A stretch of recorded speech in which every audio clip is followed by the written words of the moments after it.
Corações queridos, que Deus nos abençoe a todos. Essa proposição nesse dia tão extraordinário, fundamental, se reveste de um caráter todo especial para nós. Desejamos homenagear duas almas muito afins com o nosso coração. Dia 5 de maio, o nosso querido Divaldo Franco comemorou 89 anos. Convivemos com esta criatura há mais de 34 anos, né? E aprendemos a admirá-lo. Caracteriza-se o verdadeiro missionário de Jesus. Surpreendente a tarefa dessa criatura, passando entre nós e deixando uma marca indelével de luz, nos apontando para o norte espiritual. 1964 foi publicado, então, com muita dificuldade. Me lembro muito bem a história dessa obra. Não havia sequer dinheiro, não havia a editora Leal da Mansão do Caminho ainda, né? O livro foi financiado pela CAPEM, pelo coronel Hollenberg. Agora, quando ele fez 50 anos, em 2014, aí sim publicado a obra pela Leal. Messe de Amor, a primeira obra da nossa querida benfeitora Joana de Ângeles, pelas mãos abençoadas de Divaldo Franco. E depois se seguiram aí, queremos crer que mais de 200 obras já publicadas, né? Então, aqui está Messe de Amor. Importante saber dessas coisas, do histórico do nosso movimento e do que ele representa para nós. Também desejamos enaltecer que a nossa exposição irá se encerrar enfocando esta outra obra. 20 anos em que o nosso querido Divaldo, desde fita, cassete, VHS, falando sobre sexualidade. Um querido amigo lá do Nordeste compila essa obra e a publica em 2015. Sexo e consciência. Algo realmente extraordinário. Para quem deseja penetrar-se, aprofundar-se na questão, fundamentada no Evangelho do Cristo, um trabalho realmente de fôlego, sexo e consciência. A nossa livraria deve ter a obra. E a outra pessoa, obviamente, foi a criatura que nos trouxe, né? Teve realmente o desafio de nos trazer ao mundo físico, que está bem, com 87 anos, está lá na cidade de Pato Branco. Mamãe já superou algumas contingências, mas ainda está conosco e isso nos faz muito bem. Então a nossa palestra se reveste hoje desse caráter especial, direcionando os corações dessas duas almas nobres que estão cruzando nas nossas vidas. Para crescer, semear, amar, para tudo há que se viver. E toda vida nasce por uma mãe. Mãe é a essência da vida.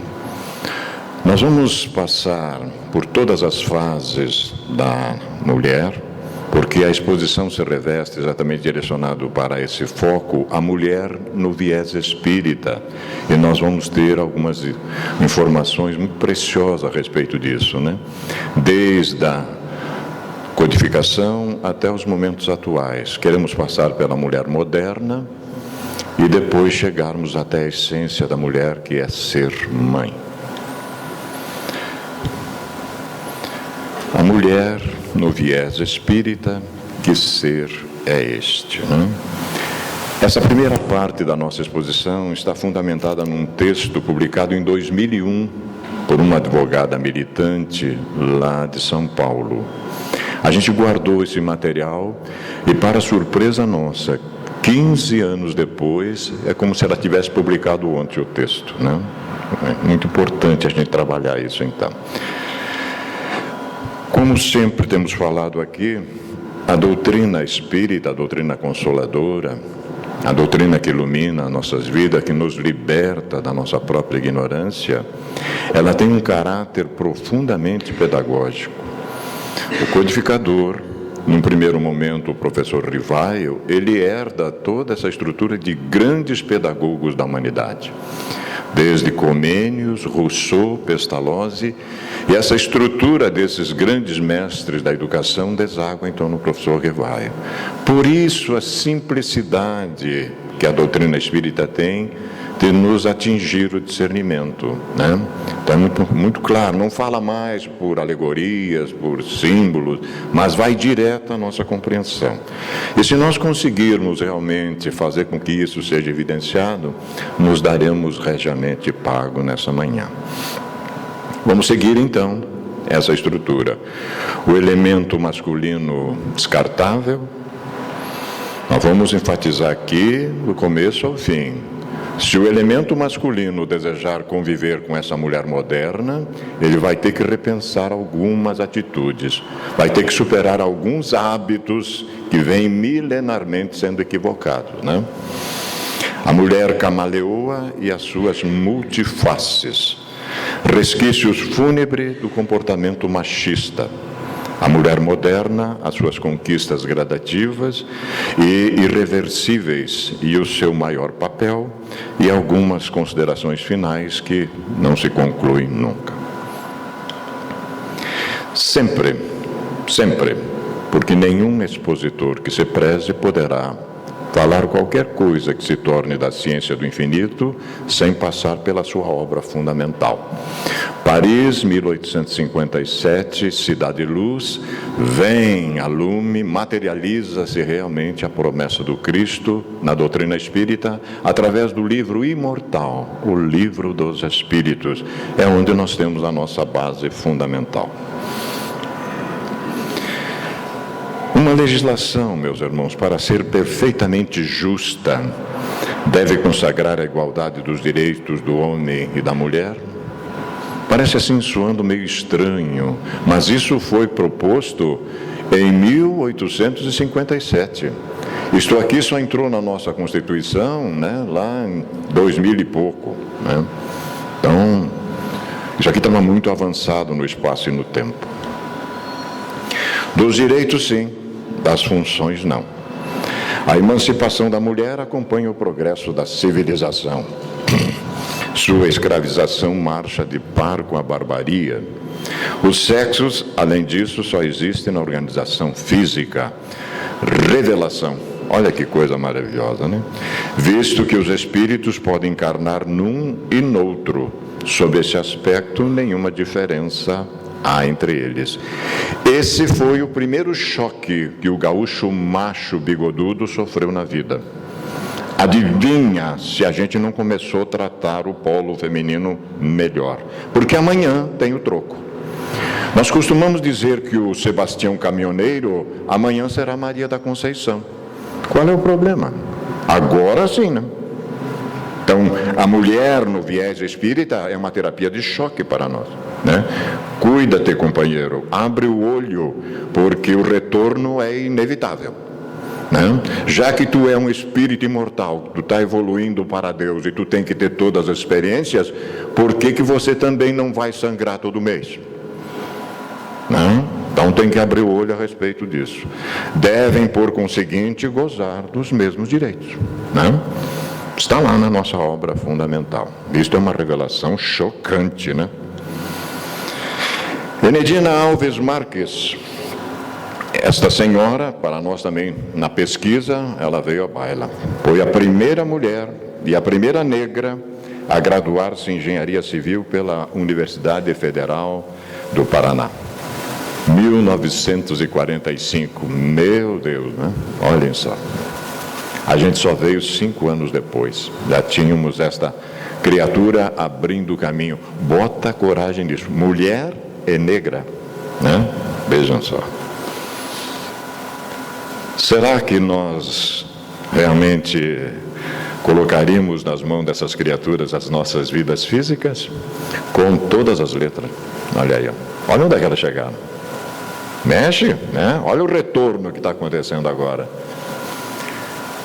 Temos uma consciência de que antes de reencarnarmos, um benfeitor querido que avalizava a nossa encarnação nos disse: te prepara, porque tu vai ver o que tu não viu há milênios. Dito e feito, em 1950 começou esta mudança extraordinária.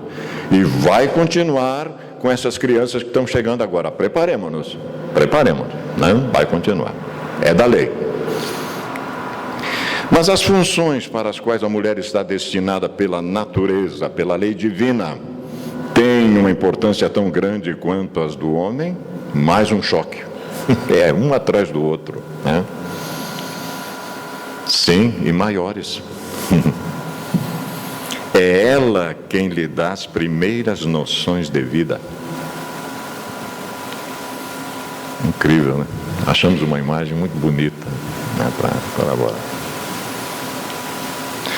Fundamentação comprovada nos dias atuais. Esse texto, volto a falar, é de 2001, mas é surpreendente como é que essas coisas estão tão atuais, né? Como é a mulher? A primeira imagem é de um velho camponês, designado pelo dono da fazenda para tocar o sino, despertando os colonos para a jornada de trabalho. A autora se utiliza de um símbolo, de uma metáfora, né? Apesar de estranha a lembrança, o papel é conhecido. A mulher inicia o dia despertando os colonos da família, filhos e marido, para o início de uma nova jornada. A semelhança termina aqui. Imediatamente ela se transforma numa velha babá, que prepara o leite, o café e os pãezinhos para as suas crianças. Novamente modifica seu papel, veste as roupas adequadas para a sua outra jornada de trabalho. Ela trabalha fora do lar.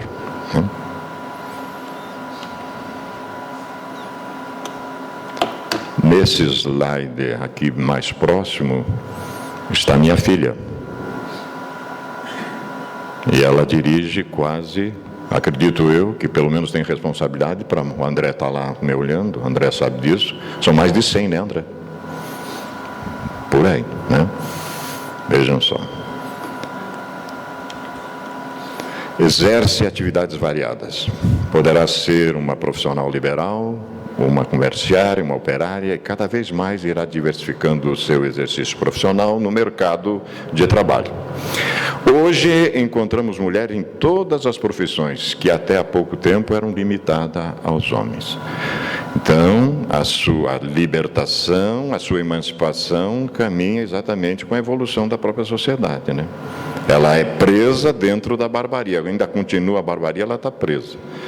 Trabalha fora do lar, gera uma receita, mas essa receita, em vez de atenuar seus encargos, passa a torná-la responsável por outras atividades, né? É aquilo que a civilização vai evoluindo, mas vai criando também outras necessidades.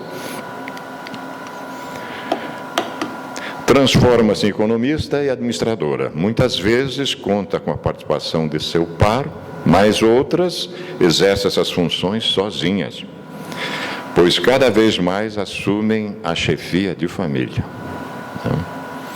Faz o planejamento total do emprego do capital obtido para que nada falte em seu lar e, quando possível, o que nem sempre acontece, cria um fundo de reserva, criteriosamente aplicado para os momentos em que as crises internas do lar, crises internas na economia do país e até mesmo remotas crises no outro extremo possam, de um modo ou de outro, influir negativamente sobre o seu sacrossanto território doméstico. Olha só o momento, é exatamente isso.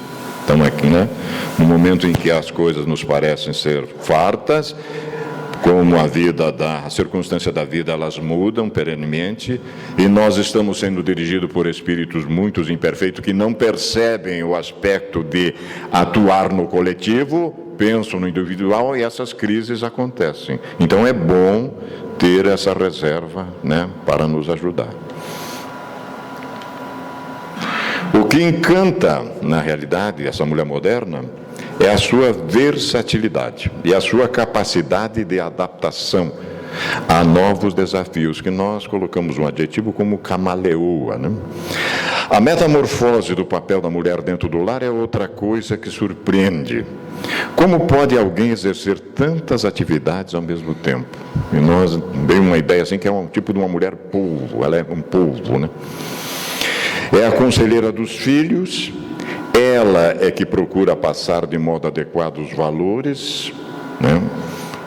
O certo e o errado, os conhecimentos, as informações corretas e até o melhor modo de se comportar diante da vida. Então, por isso que a sua função maior, porque é ela que nos dá as primeiras noções de vida. E muito mais essa mulher moderna que é antenada, né, realmente com esse processo que nós estamos passando agora. É a educadora que ajuda o filho a traçar as primeiras linhas e a compreender as lições de matemática e outras. Numa agilidade acrobática, pula do seu papel de educadora para de organizadora da rotina do lar. Organiza quando não pode delegar e, quando não, assume a execução dos trabalhos indispensáveis para o funcionamento da casa.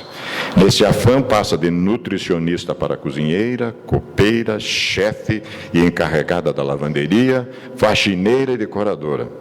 Tudo ao mesmo tempo e numa mesma hora, né? Coisa fantástica, realmente.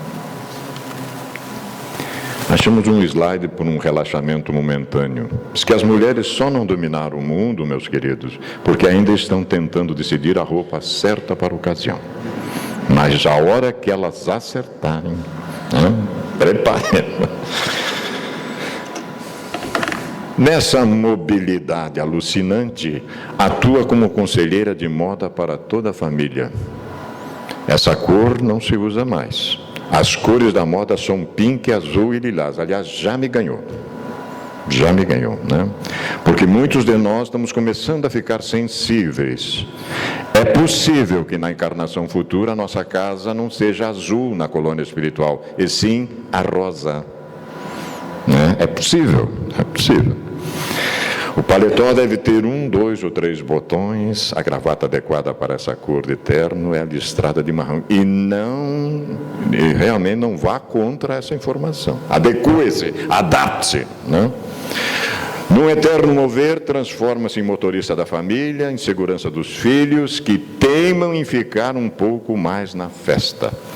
E até em diretora do albergue de jovens, quando toda a turma resolve dormir na sua casa para poder comentar até amanhã os acontecimentos da festa.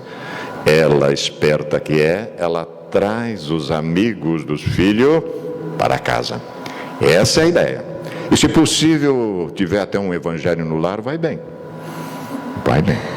Conheço casos que funcionou perfeitamente bem. Conheço casos.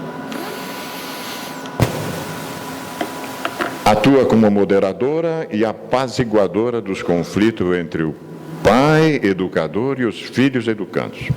Procura, adotando postura de hábil diplomata, uma atitude resolutiva dos conflitos surgidos nesse processo de educação, que muitas vezes pode estar relacionada com punição. Nem a divindade faz isso conosco, os pais têm que entender também essa situação. O difícil objetivo é conseguir a pacificação com a necessária colocação de limites, sem deixar arranhar a autoridade paterna. Transforma muitas vezes as duras e contundentes palavras do educador em frases mais amenas e compreensíveis. Costumo dizer, na frente dos filhos, quando um diz alguma coisa, o outro confirma, mesmo que lá depois no quarto se arrebentem. Mas na frente deles não.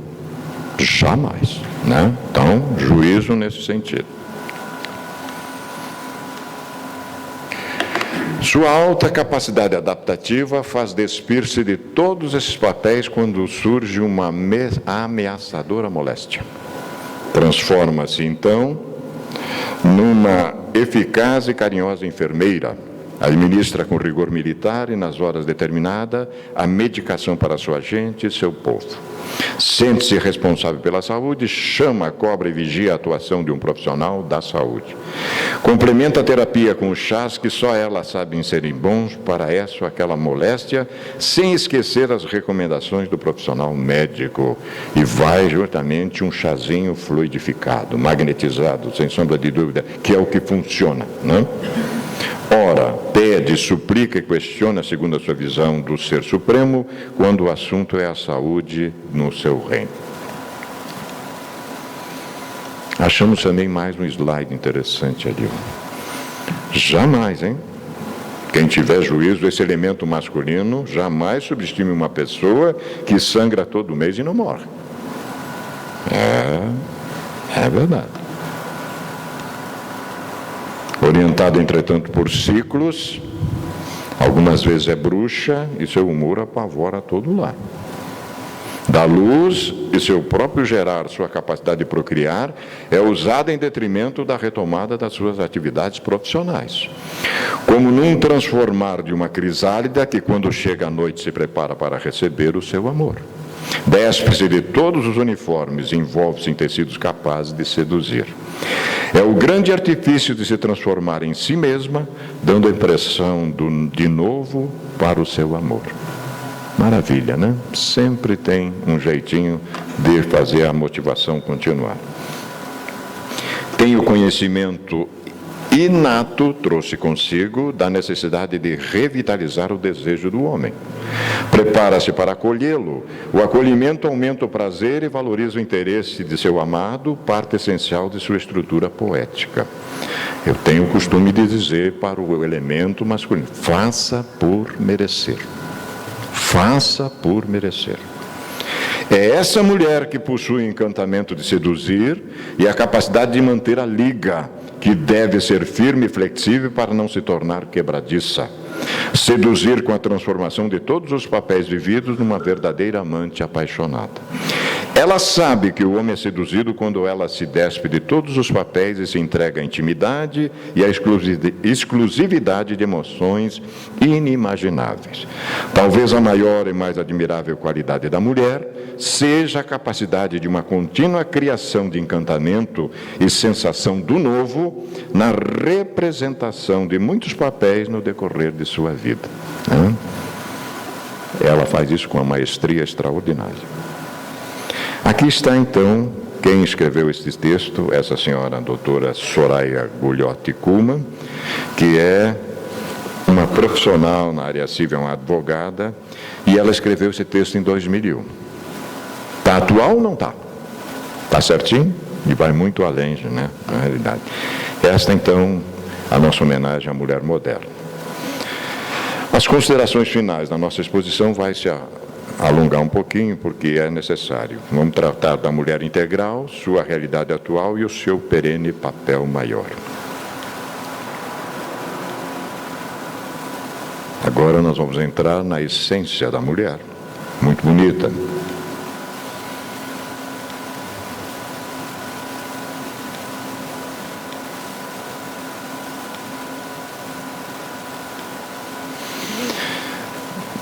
Temos um slide também enfocando um exemplo extraordinário, que é a experiência que gera sabedoria e que educa pelo exemplo. Possivelmente a bisavó com a bisneta, possivelmente pela diferença grande de idade. E o que ressalta desta informação é que às vezes o coração, rasgado pela dor, vira retalho. Recomenda-se, nesses casos, costurá-lo com uma linha chamada recomeço. É o suficiente. Uma colocação muito feliz do nosso querido Francisco Cândido Xavier, né? Mas esta imagem diz tudo realmente, né? A própria bisavó passando as informações para as gerações seguintes.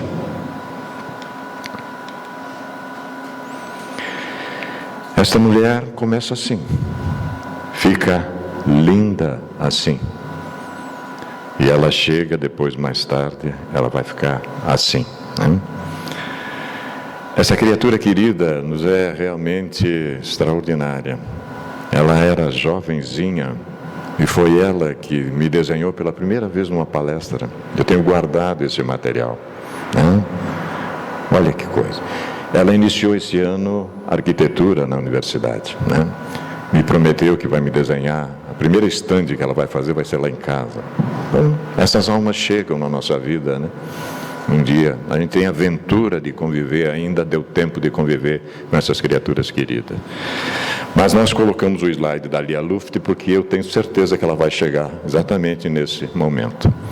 A maturidade me permite olhar com menos ilusões, aceitar com menos sofrimento, entender com mais tranquilidade, querer com mais doçura. Lá na frente, Letícia vai ser exatamente assim, né? Sem dúvida. Nós vamos passar esse PPS que enfoca a nossa querida Clarice Lispector, embora o seu texto era meio, depressivo, meio para baixo, assim, mas ela deixa a coisa muito boa e ela dá um testemunho e a gente fica entendendo a razão da sua própria situação.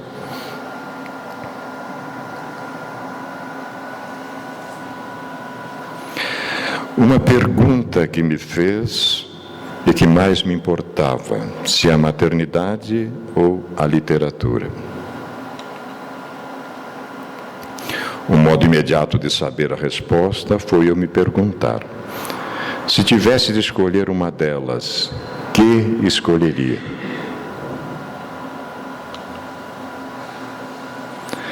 A resposta era simples: eu desistiria da literatura. Não tem dúvida que, como mãe, sou mais importante do que como escritor, né? É uma revelação realmente interessante na sua biografia.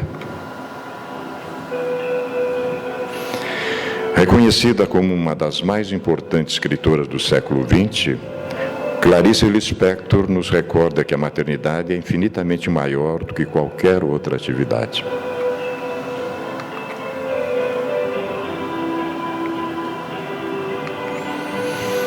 Comparadas à maternidade, todas as demais ocupações desta vida se tornam pequenas, insignificantes. Tal qual a literatura, a poesia e a arte, a maternidade toca numa dimensão sublime do existir. A vida que se renova, uma nova luz a embelezar a claridade do mundo. O sopro de vida que vai sendo passado adiante.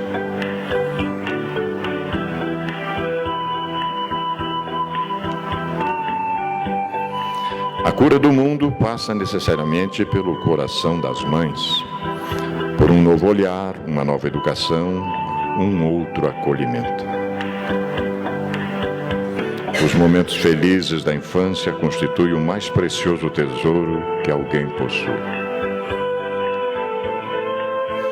O amor, a leveza e uma infância feliz constituem um poderoso remédio para a renovação do mundo. Acolher e cuidar de uma nova vida que inicia sua jornada pelos caminhos do mundo constitui a graça mais elevada da qual alguém pode ser recipiente nesta vida terrena. E a divindade designou as mães. A maternidade é o serviço mais elevado e sagrado a ser assumido pela humanidade. Há pais mães também, né? Há pais mães também. A maternidade coloca a mulher que honra seu santo chamado e serviço perto dos anjos. Dave McKay, pensador inglês.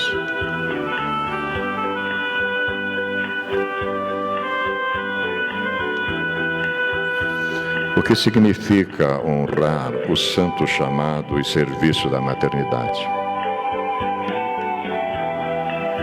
O que significa ser colocado perto dos anjos? A maternidade é o amor em seu estado mais elevado, o amor pleno e restrito, genuíno, o amor que dispensa condicionantes. O amor que transborda, o amor mais sublime. Um amor que não é deste mundo. É um acerto entre o Criador e essas criaturas.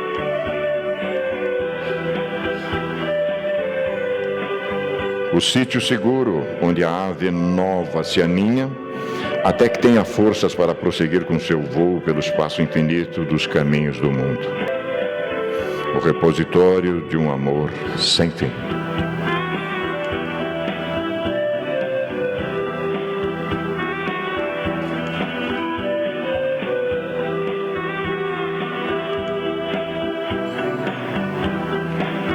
Feliz Dia das Mães.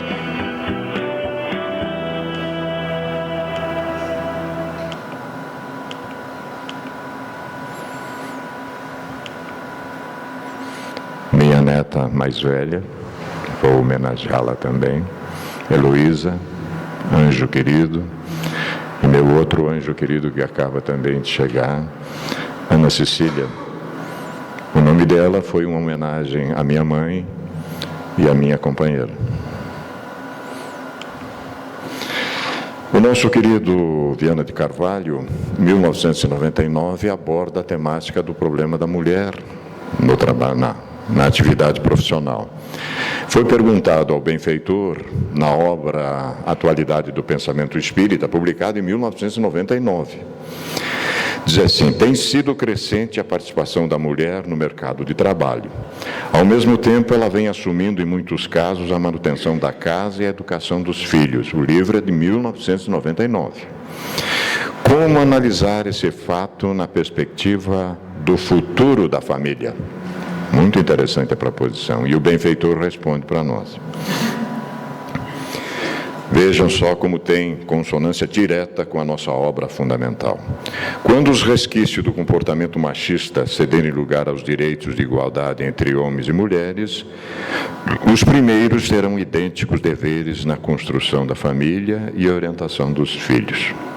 Desaparecerão os tipos retrógrados da sociedade matriarcal como patriarcal, porque a prole é resultado da união de ambos os cônjuges ou parceiros, exigindo a atenção dos mesmos, que deverão trabalhar juntos em favor do equilíbrio doméstico.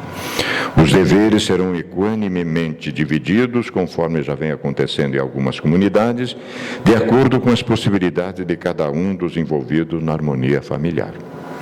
Então, o elemento masculino vai ter que rever realmente algumas coisas para poder fazer com que essa estrutura funcione perfeitamente. Continua o benfeitor nos dizendo: ao homem competem deveres próprios do seu caráter masculino, do seu vigor e tipo de trabalho, enquanto que à mulher são propostos labores domésticos compatíveis com a sua estrutura feminina, dócil, maternal, sem qualquer sobrecarga para a sua economia emocional, não se lhe negando o direito à participação no mercado de trabalho. O lar é o instituto do amor, no qual os adultos caminham na busca de soluções. Adultos, né? Avançando para o entendimento, sem predomínio de um ao outro, tendo sempre em vista a felicidade da prole, dos filhos e dos próprios pais, em igualdade de condições. Então, isso foi publicado em 1999 e está realmente muito atual esse pensamento do benfeitor. Um momento de relaxamento sobre mãe, que eu achei interessante nós trazer aqui. O que é que mamãe nos ensinou? Gastronomia, por exemplo, ela sabe tudo. O que tem para comer, eu pergunto, ela diz comida. Religião, por exemplo, reza para essa mancha sair da sua roupa, uma beleza. Economia, você pensa que sou sócio do Banco do Brasil? Também genética, as mães entendem, né? Você é igualzinho ao seu pai. Meteorologia, passou um furacão no seu quarto? Nutrição, se não comer agora, é o que vai ter para jantar, né? Também ensina sobre hierarquia. Você pensa que eu sou a sua empregada? Solidariedade, mãe é muito solidária. Recolhe teus brinquedos, vou doar para os pobres. Mas rapidamente o cara se vira. Etiqueta na mesa. Fecha a boca e come. Também lógica, mãe é muito lógica, né? Porque eu disse e pronto. Rapidinho. Ação e reação. Me responde outra vez e faço você comer o chinelo. É rapidinho. E tem também mãe, sabe do futuro. Algum dia você vai me agradecer. Maravilha, é verdade. Mãe sabe tudo. Trouxe para nós também observar a Mulher Madura versão 2016. Coisa linda, né? Fantástico. Olha aí, maravilha. É isso mesmo, vamos à luta, entendeu? Vamos à luta, né? Hoje a gente vê que ela não se recolhe mais não, ela vai à luta. Aí. Finalizando, nós queremos fazer a prece às mães. Nós trouxemos uma mensagem de um livro maravilhoso, enfocando esta questão em duplo sentido. Diz a benfeitora que nestas últimas palavras, através das quais ofereço o meu ósculo de carinho sem limite, ao teu coração inesquecido, tento erguer-me da pequenez que me caracteriza para falar à Rainha do Céu, enquanto lhe oferto o meu ramalhete de gratidão. Vamos ver como é bonita esta prece.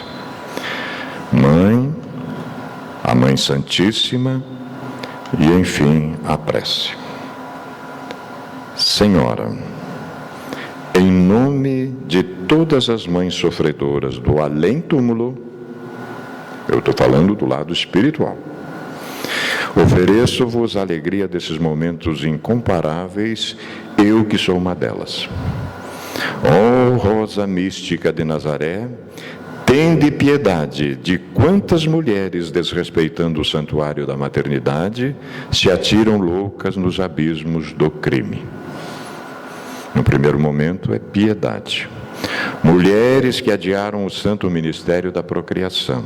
Mulheres que se embriagaram na taça dos vícios, mulheres que degradaram o vaso sublime da perpetuação da espécie, mulheres que desdenharam o ideal supremo de toda mulher, mulheres que envenenaram a existência com o licor da vaidade e da paixão, descendo a vala do assassínio, mulheres enceguecidas pelo ciúme, que se atiraram do despenhadeiro sem fundo do suicídio.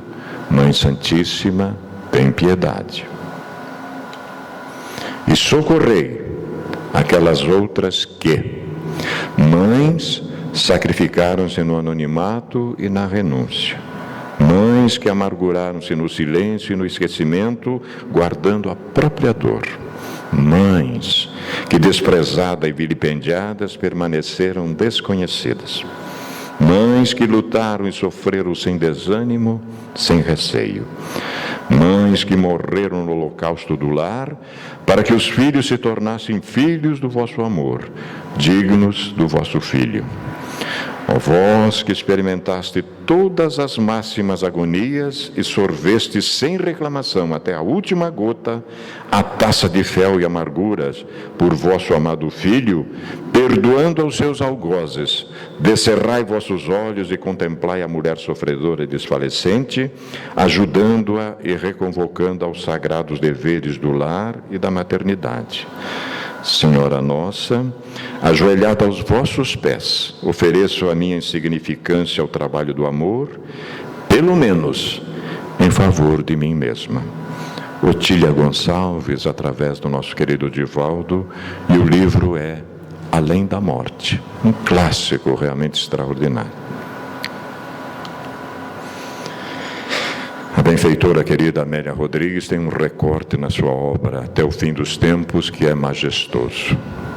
Sabia Jesus que o sentimento feminino preparado para a maternidade não teme sacrifícios nem receia situações penosas, porque é constituído para a renúncia de si mesmo e para a abnegação até o holocausto, havendo-lhe sido confiado o ministério de amar as criaturas desde o momento da sua formação no seio. A Casa Rosa é extraordinária, é outra força, tem outro objetivo fundamental, né?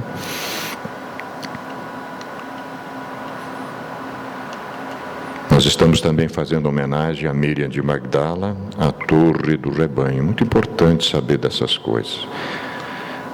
Finalizando, o famoso banquete na casa de Simão, que realmente nos marca sobremaneira.